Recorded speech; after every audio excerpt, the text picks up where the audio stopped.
Талғар медициналық колледжінің 217 топ фармация бөлімінің студенті Саламат Факрова. Топ жетекшіміз Жаскендана Қуанышқызы. Қазіргі еліміздегі болып жатқан жағдайға байланысты қашықтықта оқыту бағдарламасымен оқып жатырмыз. Бұл уақытта ұстаздарға жүктелетін міндет үлкен.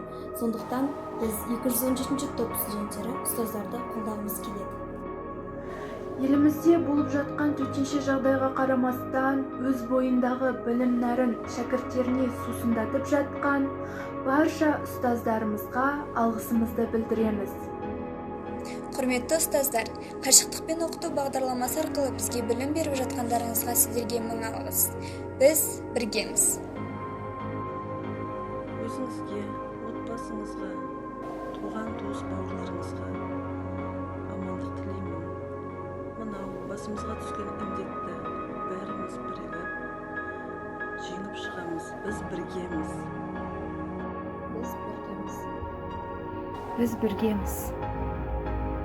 Біз біргеміз.